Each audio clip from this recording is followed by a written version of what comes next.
Hey, Anna, you okay? You look kinda off today. I was looking forward to our coffee date, but you seem a little distant.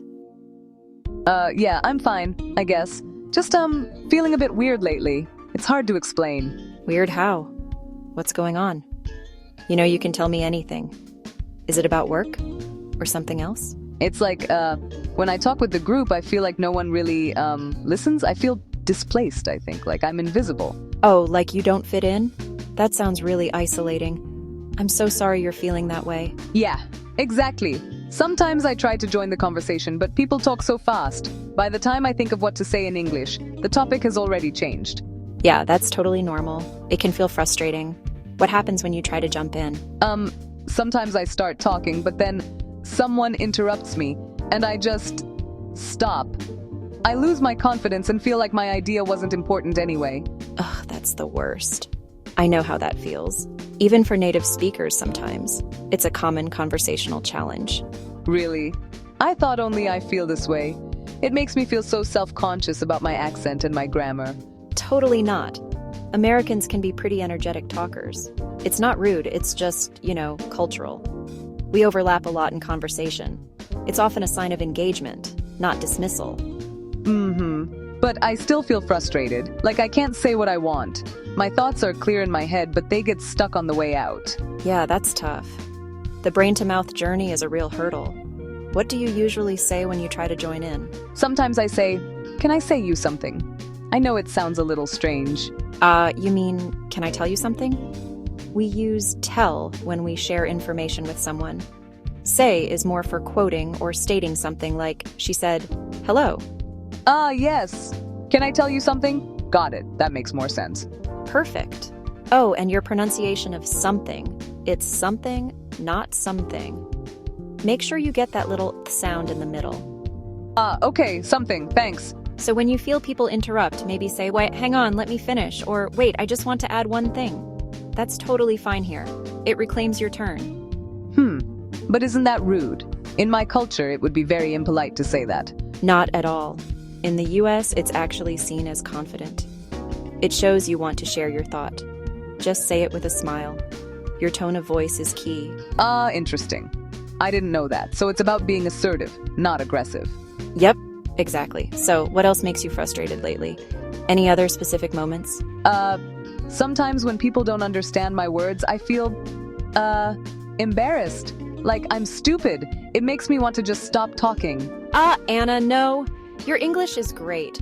Everyone miscommunicates sometimes. It happens to me in English, and I was born here. It's not a reflection of your intelligence at all.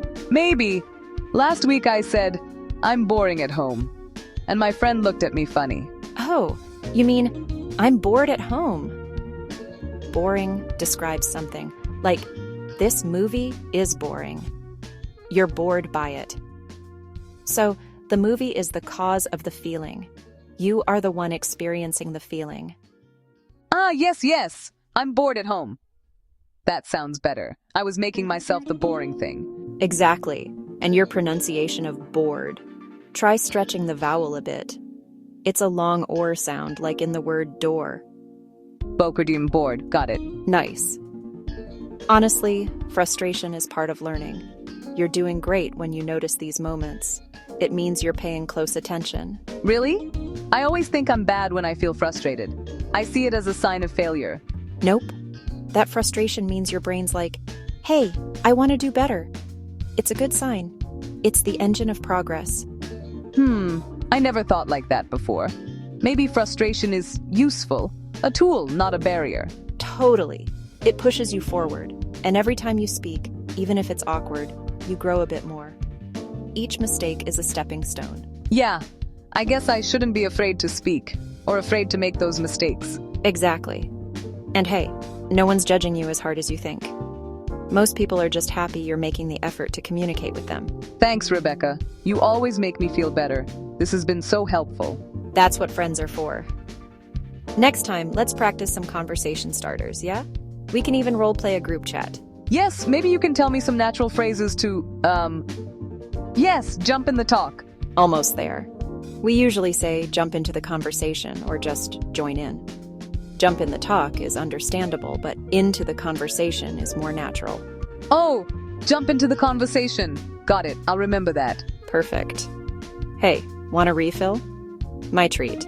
We can do a quick recap of everything we just talked about. Sure, why not? A quick resume sounds great.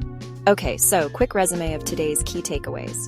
First, to join in a conversation, a great phrase is, "Can I tell you something?" Can I tell you something?